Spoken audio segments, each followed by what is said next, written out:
The following statement pertains to Bob Dylan's stealing of James Damiano's songs and is evidence in a federal lawsuit against Bob Dylan.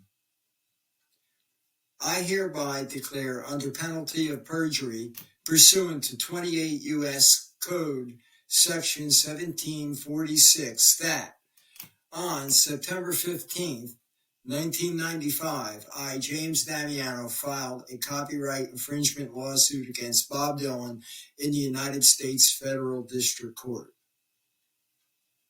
According to the record of the court, it is conclusive that in James Damiano's lawsuit against Bob Dylan, the court was negligent in maintaining legitimacy, honesty, and lawfulness. On March 14, 1996, Judge Joe B. Rosen granted Bob Dylan a confidentiality order for all discovery materials to be designated as confidential. When the court granted Bob Dylan the gag order, the court, became complicit in Bob Dylan's stealing of James Damiano's songs by assisting Bob Dylan to cover up the actual depth of the songs to the public. The court also attempted to cover up the illegal and unlawful dismissal of the lawsuit itself, among many other crimes that will be brought to light in this statement and which are also entered upon the record of the court. The official record of the court substantiates one of the United States federal government's largest verifiable frauds upon the court, diminishing the integrity of the federal judiciary to the level of the criminals it prosecutes. For starters, the United States District Court held James Damiano in contempt of Judge Joe B. Rosen's gag order with videotaped depositions that incriminated Bob Dylan. The court then proceeded to cover up the fraud it committed by holding James Damiano in contempt for posting depositions on the internet that incriminated Bob Dylan. The court has libeled itself in defaming James Damiano. Holding James Damiano in contempt was the court's way of fooling the world into believing that James Damiano has done something wrong, even criminal. The court's documentation of judicially entering these charges on the record of the court has backfired to the extent that they have documented their own fraud upon the court by defaming James Damiano to the public. Many times, but on those occasions when he would ask me, could I pass on something to Mr. Dylan, I may have said to him, I'll try and pass it along, or words to that effect. Just to place that in context, I want you to know that, because I'm a truthful person. Do you recall ever giving Mr. Damiano your fax number? Yes. And when Mr. Dylan, how do you reach him? I phone him. At his home? If he's in Los Angeles, yes. If he's on the road, I try and locate him that way. Under the subject of mistruths spoken to your client, during the course of these telephone conversations, he would frequently ask me to pass along information, ask questions about Bob, or to Bob about him. Have you ever lied to Mr. Damiano? Yes. And can you list for me the times that you lied to him? Many times, not many times, but on those occasions when he would ask me, could I pass on something to Mr. Dylan, I may have said to him, I'll try and pass it along, or words to that effect.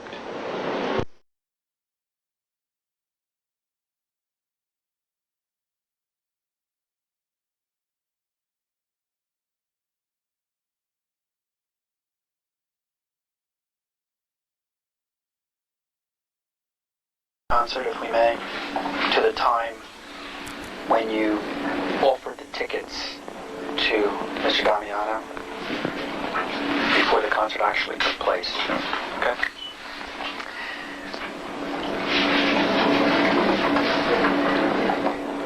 During that point in time when you offered the tickets to him and before he actually went to the concert,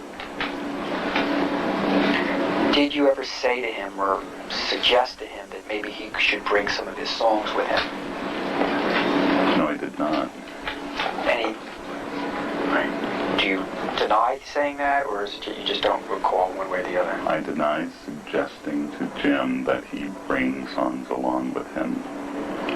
I did, however, concur with him when he asked me, do you think I should bring my songs with me?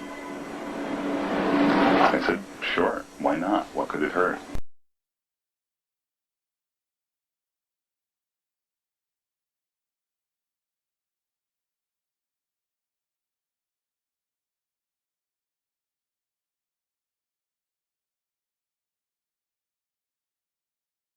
Not many times, but on those occasions when he would ask me, could I pass on something to Mr. Dillon, I may have said to him, I'll try and pass it along, or words to that effect. Just to place that in context, I want you to know that, because I'm a truthful person. Do you recall ever giving Mr. Damiano your fax number? Yes.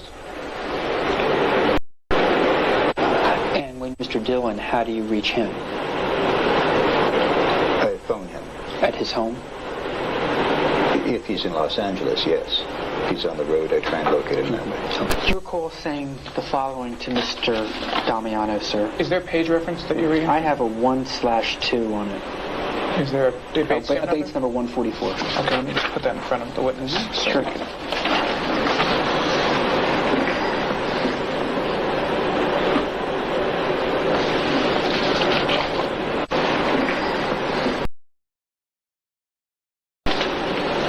You state at the top of the page, or at least it appears to that you state, my job here is to pass along information to Bob. Do you recall saying that, sir? Looking Yes. at the top. Okay. And Bob, of course, is Bob Dylan. Yes. And then you say, which I think I have. Do you see that, sir? Yes. Did you say that? Yes. Okay. When you said that to Mr. Damiano, which I think I have, were you lying to him?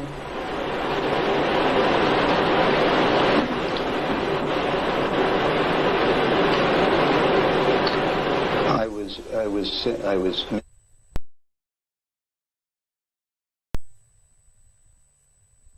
Have. Do you see that, sir? Yes. Did you say that? Yes. Okay. When you said that to Mr. Damiano, which I think I have, were you lying to him?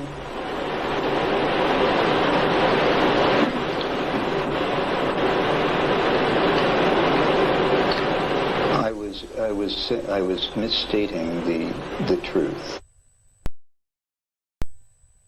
Midway, you say, well, let's just put it in context. James Damiano says, you do remember about a year ago when I was at work, about a year and a half ago, when I was at work, and I asked you if you knew of anything. Remember, you said Bob Dylan had the songs in his suitcase and that he was going to read them. And the transcript states you said, no, I never said that. Then James Damiano says, you don't remember saying that? And then you say, no, I did not say that. I remember in our conversation, cause I checked my notes, that you said you gave some songs to a bus driver who claims he put them on Bob's bus. Did you say those things? Did I say those things to Mr. Damiano? Yes. Yes. And when you say I checked my notes, were you lying? I was not speaking the truth, correct. Okay. Do you contend that he was delusional? Are you telling the jury that Mr. Damiano was delusional? Yes or no? But I want the answer to that question, please, if you would be so kind. Yes or no? Was Mr. Damiano delusional?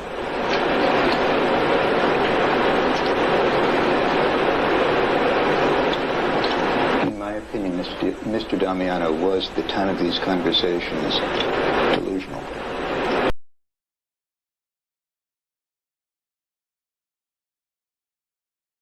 Under the subject of mistruths spoken to your client, during the course of these telephone conversations, he would frequently ask me to pass along information, ask questions about Bob, or to Bob about him.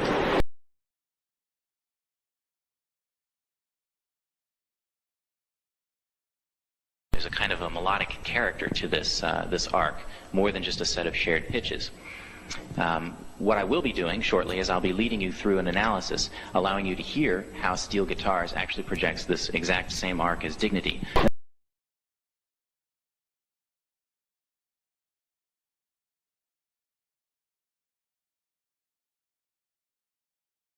Many times, but on those occasions when he would ask me, could I pass on something to Mr. Dillon, I may have said to him, I'll try and pass it along, 4 words to that effect.